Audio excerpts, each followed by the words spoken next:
Well, friends, today we are going to talk paper planners. Not because it has anything to do with Christmas, other than the possible idea for a Christmas present, but because I have found that using a paper planner helps me be a lot more efficient with what my day looks like, helps me not only get a lot more done, but get it done in a way that actually keeps my priorities front and center and blesses my family relationships. So that's why I want to dive into the topic of paper planners today. Now, if you listened to our episode last week, I mentioned this as a blog post, and then I kind of realized, yes, I like having a blog and I also like podcasting, and most of the time the same episodes here show up on the blog and vice versa. And I couldn't really think of a good reason not to just hop in here and share some of my thoughts about why I love using a paper planner. Now, also, if you listened to last week, you know the exact paper planner that I use, and I'll put a link again today because I love it. I have tried many, some expensive and some free and everywhere in between. And I have landed for several years now on the Hope Planner, and I find it really helpful.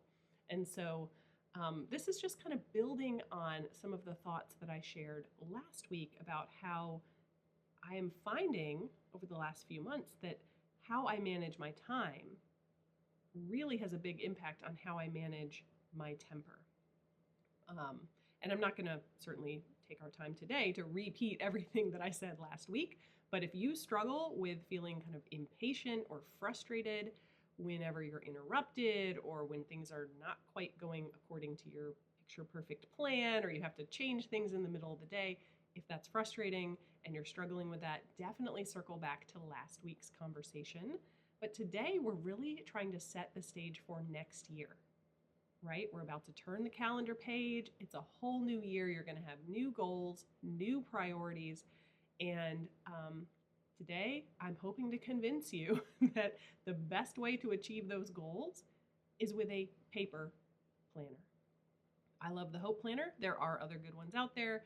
But just when I talk about it, that's why I'm mentioning the Hope Planner. That's the one that I love. That's the one I use. That's the one I recommend. So anyway, this is episode 222, 23. I don't have it written down. It's the next episode of the Love Your People Well podcast, and I am glad that you are here. This podcast is all about building healthy, happy, and holy family relationships. And I know, again, I know it's a stretch, right? Paper planners, how does that impact my family relationships? But in some of the reasons I'm going to share today, I think you will see that connection. Because I know I personally find that when I'm relying on my digital calendar only or my digital apps for my to-do list, and I have those, I do use the digital options as well. I do kind of a combo system. But when I'm not pulling out that paper planner every day, or at least on a very regular basis, I get a lot more off track with my actual priorities, which are my family relationships. And so I see a big connection here. And I think as we walk through some of these reasons that I'm going to list out today, I think you'll see that connection as well. But again, welcome back to the Love Your People Well podcast. My name is Jess. I am a family therapist and a pastor's wife and a mom of 4 and a convert to the paper planner system. And so that is what we're tackling today. I'll put a freebie link in the description as well, because I do have a freebie with journaling prompts for Christian moms that I think can be really helpful, especially if you use the Hope Planner, because it's got space for some Bible journaling and prayer journaling, and there are some questions in that freebie list of journaling prompts that I think you would find really helpful, whether you're using any kind of planner or just whatever journaling system you might have. So I would encourage you to grab that freebie, and it really might help you get off on a good foot for the new year. So I'm just going to roll through some of these reasons today that I personally find a paper planner saves my busy mom brain. I get stuff done, and I don't get distracted away from my actual priorities, which is my husband and my kids, and making sure I am loving them well, right? The paper planner obviously cannot make me do that, but it is a tool that really does help me love them well, make them the priority, make the Lord and my family time the priority, and not the to do list. I do like to get things done. I am one of those people. I like to have a list, I like to check things off. So I'm just going to roll through some of these reasons of why a paper planner in particular is a really great way to start your new year and going to be really helpful for your family. So the first thing I would highlight with a paper planner is that it is visible.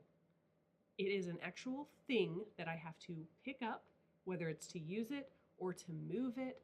And I find that seeing it, even if I just walk by it where I have it laying in my bedroom, it's a reminder of the things I'm trying to prioritize, the things I'm doing, without it feeling like it's a burden, right? Because there's not a notification that's going to pop up on my phone when I may or may not be in the mood for it, ready for it.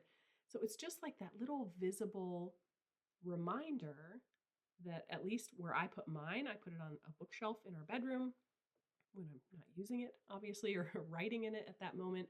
And so I really find that visible reminder is helpful without being annoying or overwhelming. I also, now this might be specific to the Hope Planner, but there's a lot of others out there that would meet this criteria. But having a paper planner is pretty, right? Like, I like the Hope Planner. It's a soft blue and it feels nice in my hand and it's pretty to look at. And the aesthetics of our home typically do help us be in a better mood. They can make us happy. And when we're in a better mood, when we're smiling, we're going to be a lot more loving. We're going to be a lot more fun to be around. And so that might be silly, but it is true. I appreciate that my paper planner is pretty. And so I like to use it and I enjoy seeing it around as that little visible reminder of what have I prioritized for today. But number 3 here is that using a paper planner for myself, it helps me break that addiction, that connection with my phone. And as I mentioned, I do use a combo system. My husband and I have a shared calendar app that we use. I love the reminders app on my iPhone that'll just, I can pick a time and it'll remind me, do this thing, do this thing. But allowing the paper planner to be my central, like, grounding station for what's going on, especially day by day. What is on today's schedule? What are my priorities today? It makes me a lot less reliant on having my phone on me all the time. And I find that really helpful because I'm a lot less likely at that point to find myself scrolling Pinterest or just doing whatever random unimportant thing that my phone wants me to do. Let's see, number 4 reason why I love a paper planner is I don't have to deal with all the dings of my phone.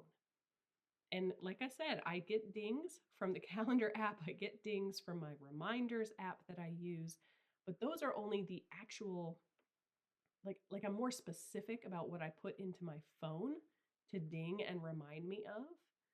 It's my paper planner that has like my brain dump of all the things I want to get done this month or this week or this day. I've prioritized, and from there, I can be a lot more selective about what is going to ding in the middle of my day and be a distraction when I'm trying to read a book with my kids or have a conversation with my husband.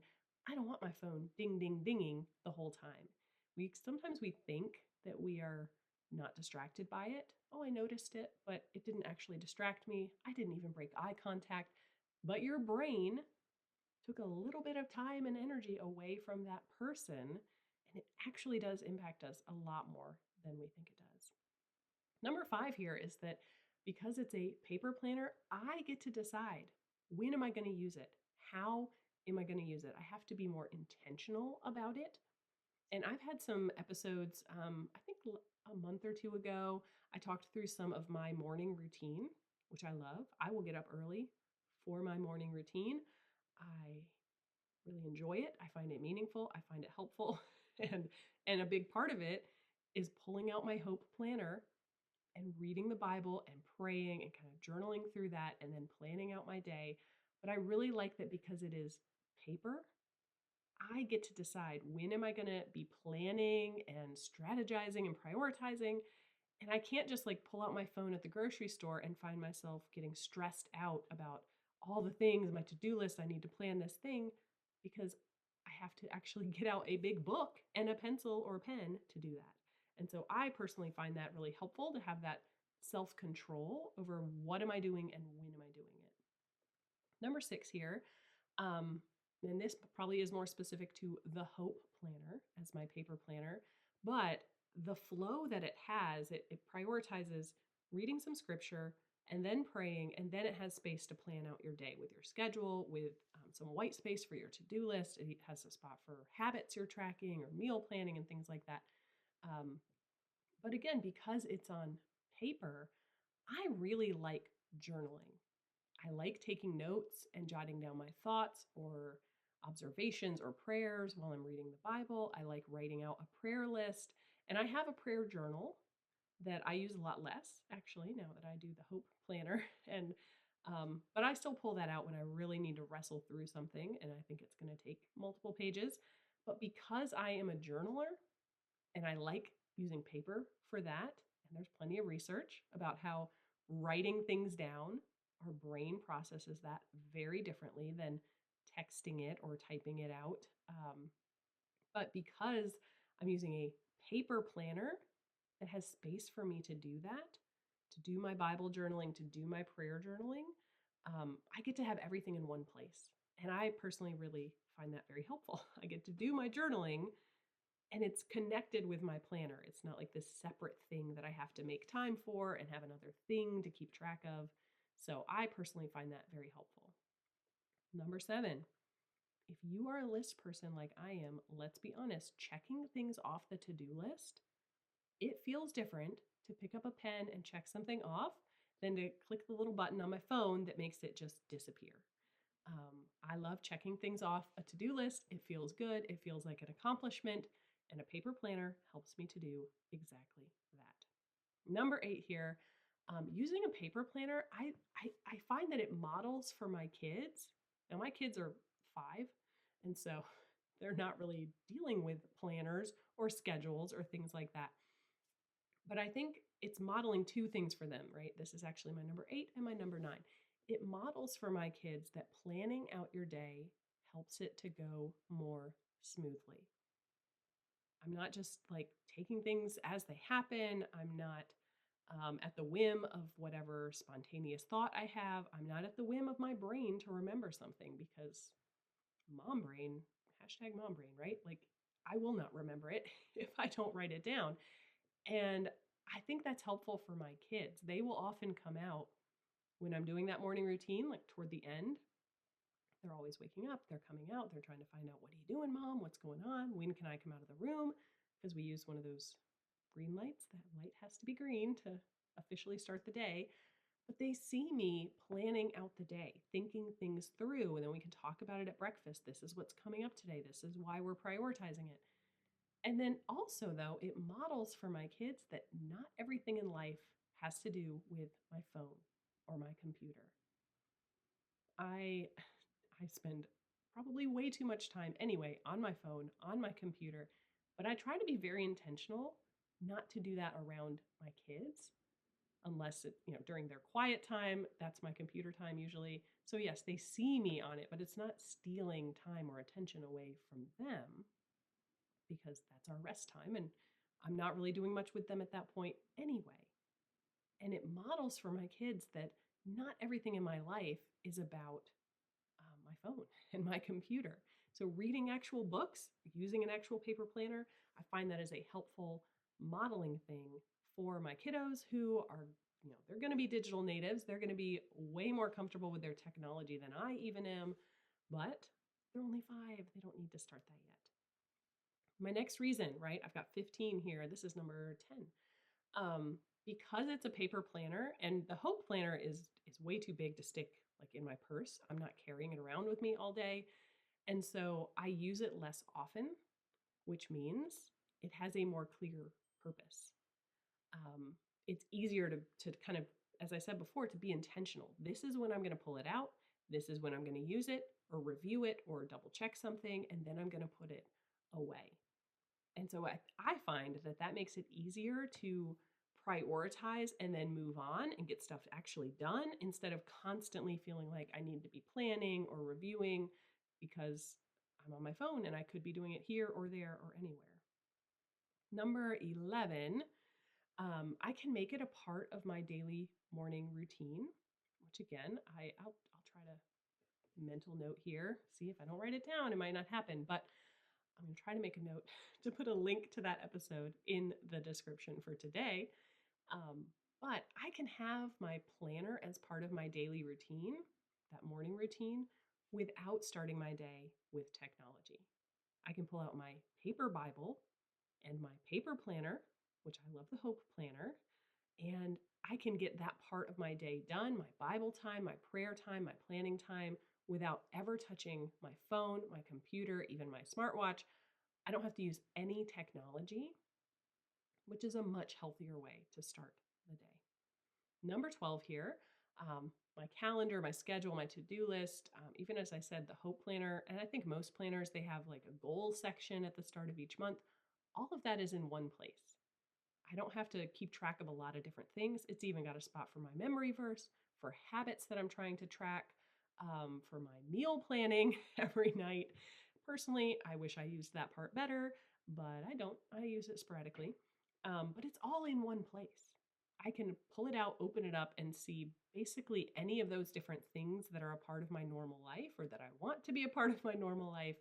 Boom, it's right there, one place. And I find that that really streamlines not just the planning, but the doing, remembering, getting stuff done, not feeling distracted by always thinking, what was I going to do for dinner? Oh, yeah, did I do that habit yesterday or today? How am I doing with that?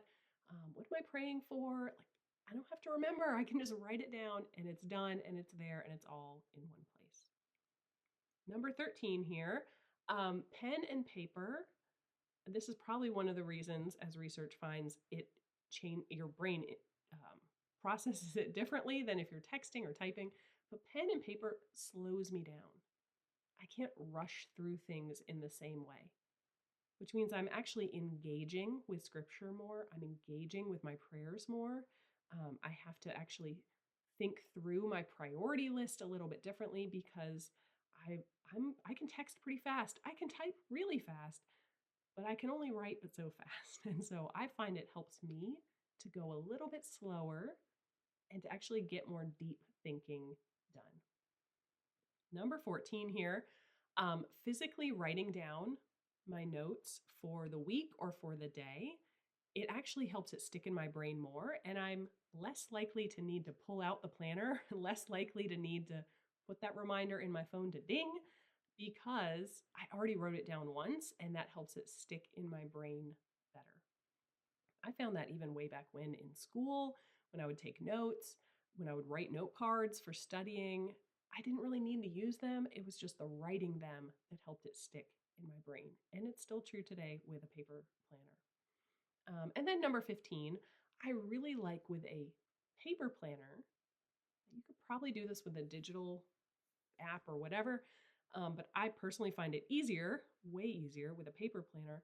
I like to be able to flip back through and notice patterns over time. I regularly will go back and be like, okay, I know, like for the podcast, oh, I know I had an idea for a topic and I wrote it down. Let me flip back through and find it. And that's way faster for me and a lot more successful than trying to scroll through who knows how much in my digital world. So being able to flip back, notice patterns, see what am I reading, what am I praying about, what to-do list item has secretly been on the list for like 4 months and hasn't gotten done yet.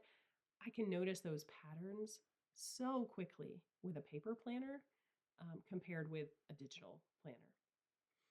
So, friends, if you have listened all the way here to the end, those are 15 reasons why I personally find a paper planner makes me not only a lot more efficient as a mom and the busyness of life, but it gives me more time and energy to focus on my family, to keep my priorities straight, to not be distracted by my phone all the time.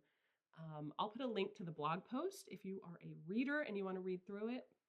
And again, I will put a link to the Hope Planner. I am an affiliate for them because I love them. And so why wouldn't I be? I'm going to recommend them anyway.